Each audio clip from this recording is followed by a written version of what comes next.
Hello, everyone, and welcome back to Fluent English Talk, where learning English is easy and fun. Hi there. Hi, everyone. It's great to be here and help you improve your English today. And before we get started, if you enjoy what we do, please take a quick second to like this video and subscribe. It really helps us out. It really does.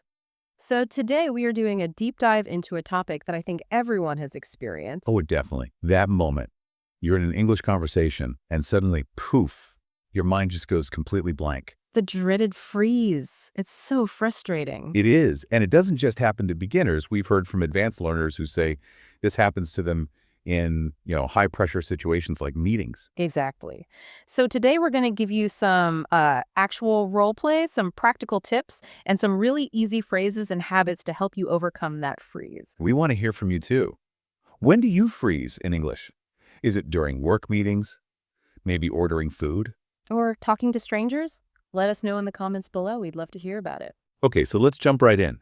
I think the most common belief is that you freeze just because you don't know enough English words. Right, and that's usually not the whole story. I mean, vocabulary gaps are a thing, for sure, but there are four bigger reasons that are, well, they're not really about vocabulary at all. And identifying the real cause is the key to fixing it faster. It is. So, reason number one is the big one. Fear of making mistakes. Yes, the fear of sounding wrong. Yeah, you worry about your grammar or your pronunciation, and that anxiety is what actually shuts your brain down. You have to remember that communication is the goal, right? Not perfection. Absolutely. I mean, think about it. Native speakers make mistakes all the time. The goal is just to be understood. Okay, so what's the second reason? That would be translating in your head. The internal translator. Mm-hmm. If you're trying to translate every single word from your native language into English before you speak, you're slowing your brain down so much. It's like trying to run too many programs at once on a computer. That is the perfect analogy. It causes that lag, that silence. That's the freeze. Okay, and the third one? The third is what we mentioned earlier, the actual vocabulary gap. Mm. But it's tricky. Sometimes the whole conversation stops just because you're missing one single word. And the panic of not knowing that one word is what causes the freeze, not the word itself. You've got it. And that leads to reason four, which is just, pressure and overthinking. Like in a job interview or something. Right. Your brain just goes into panic mode. You start thinking, what if I sound stupid? And that's it. Conversation over. So understanding that it's usually anxiety or a process issue is, well, it's the first huge step. It is. So now let's talk about what to do in that exact moment. When you feel the panic rising. Immediate rescue tools. Yes, what I like to call pre-made survival phrases. They're quick, easy things you can say to buy your brain a few seconds to catch up. And they keep the conversation flowing. They show the other person you're still engaged. Right. So the first one is a classic for a reason. Just say, sorry, could you repeat that? There's nothing wrong with that. Yeah. It's smart, not weak. Exactly. The second one, and this one is just magic, is give me a second to think. Oh, that's a good one. It's so direct and polite. It is. It gives your brain permission to breathe, and it instantly lowers the pressure. Okay, what if you have the idea, but just not the word? Perfect question. For that, you can use phrase 3. How can I say this? I like that. Or phrase 4. I don't know the exact word, but... Yes, and then you can just describe it. And a fifth one is, let me explain it another way. See, none of those sound like freezing. They sound like you're thoughtfully considering your answer. That's the key. You're taking a strategic pause. Let's have everyone practice. Try saying this one out loud with us right now. Give me a second to think. Go on, try it. And this one, I'm sorry, could you repeat that? Getting that muscle memory is so important. Let us know your favorite rescue phrase in the comments. Okay, ready to see these in action? Let's do a role play. A really common scenario. Ordering food at a restaurant. The waiter asks what you want, and your mind is just empty. I'll be the waiter. You're the learner. Okay, I'm ready. Hi there. What can I get for you today? I'm sorry. Give me a moment to think. No problem at all. Okay, I don't know the exact word, but it's like cold tea with lemon. Ah, you mean an iced tea. Yes. Iced tea. Perfect. Thank you. And scene. See what happened there. I didn't freeze. I used, give me a moment to think, to stop the panic. And then you used, I don't know the exact word, and it's like to describe what you wanted. And you, the waiter, understood me perfectly. Communication successful. That's all that matters. And that leads us to the next big mental shift, which is getting your brain to stop translating everything. Right. How do we train ourselves to actually think in English? It's all about building new habits. We've got 4 practical tips for this. Okay, tip number 1. Learn language in chunks, not just single words. What do you mean by chunks? So instead of just learning the word day, learn the whole phrase at the end of the day. Or like, that sounds interesting. Exactly.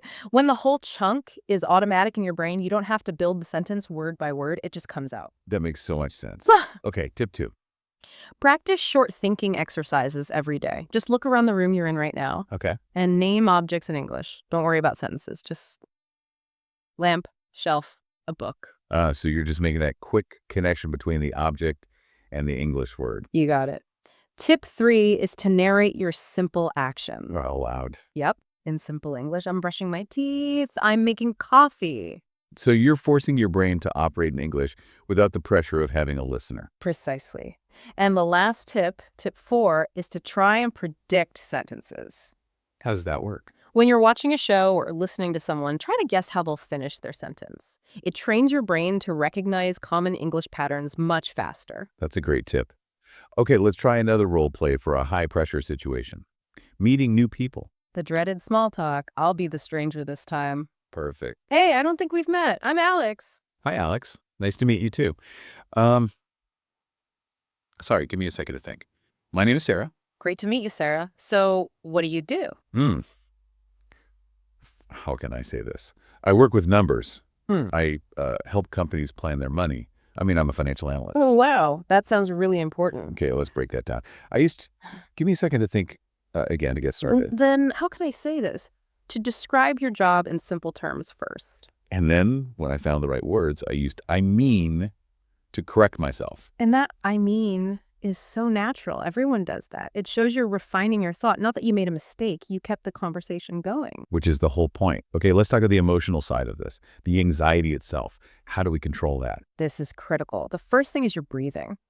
Just breathing. Yes, slow breathing. Before you speak, just inhale for 3 seconds and exhale for 3 seconds. It physically calms your nervous system down. It tells your brain it's not an emergency. What's the second technique?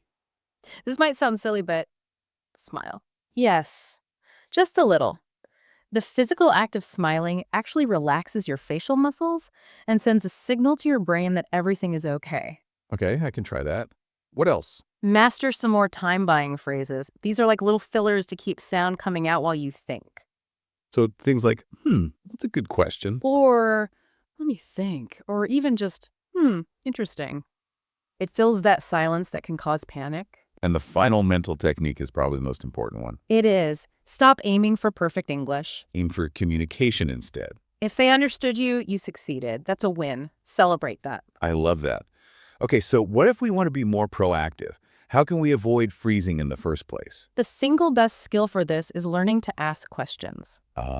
So when you feel stuck, you turn the focus back to the other person. Exactly. It gives you time to breathe and think while they are talking. It's a brilliant move. So what are some easy questions they have ready? The simplest one is just, how about you? Or what do you think? You can ask, why is that? To get more detail. Yeah. Can you tell me more? Or if they tell a story, just really. Yeah. What happened next? Having those ready to go is like a secret weapon. It truly is. Okay, let's try our final and most terrifying role play. The work meeting. The work meeting. I'll be the employee this time, and you're the boss. All right, let's hear it. Okay, thanks for meeting. We need an update on the Q3 project. What are your thoughts on hitting the new deadline? That's a good question. Let me think. I believe the deadline is possible, but we'll need more time for testing. Okay, what do you mean by more time? We don't have a lot of wiggle room. Right. I'm not sure exactly what the solution is yet. What do you think about bringing in someone from the QA team to help? That's a possibility. Let me look into that. So you see there, instead of freezing under pressure. That's a good question, and let me think. To buy time. And I use softening phrases like, I believe, and I'm not sure exactly. It sounds thoughtful, not panicked. And then you turned it back to me with the question, what do you think about? Which is really collaborative and confident.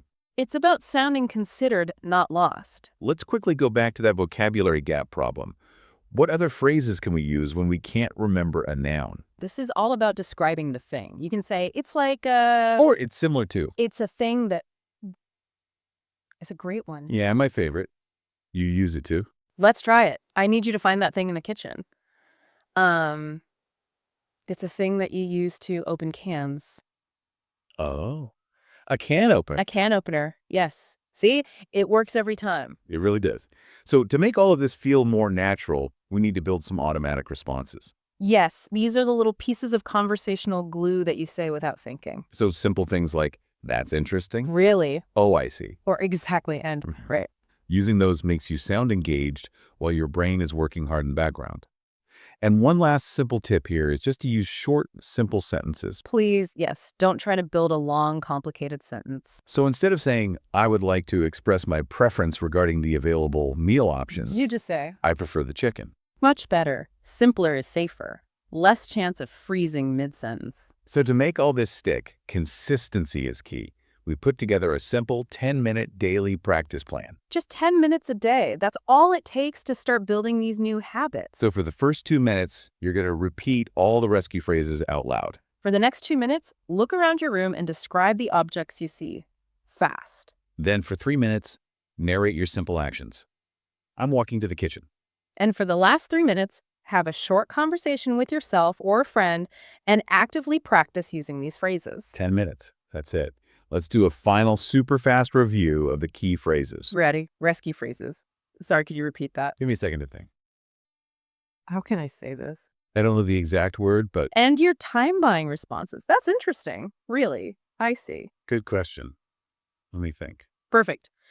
The main takeaway from all of this is that freezing is a normal reaction to stress. It's not about your English level. But with these tools and this practice, you can absolutely overcome it. Remember, communication is the goal, not perfection. Absolutely. We really hope this deep dive helps you feel more confident and powerful in your next English conversation. And as a final thought, ask yourself this. Which one of these rescue phrases are you going to use this week? Pick one and commit to it. Thank you so much for joining us today. Don't forget to like, subscribe, and keep practicing your English with Fluent English Talk. See you in the next one. Bye, everyone.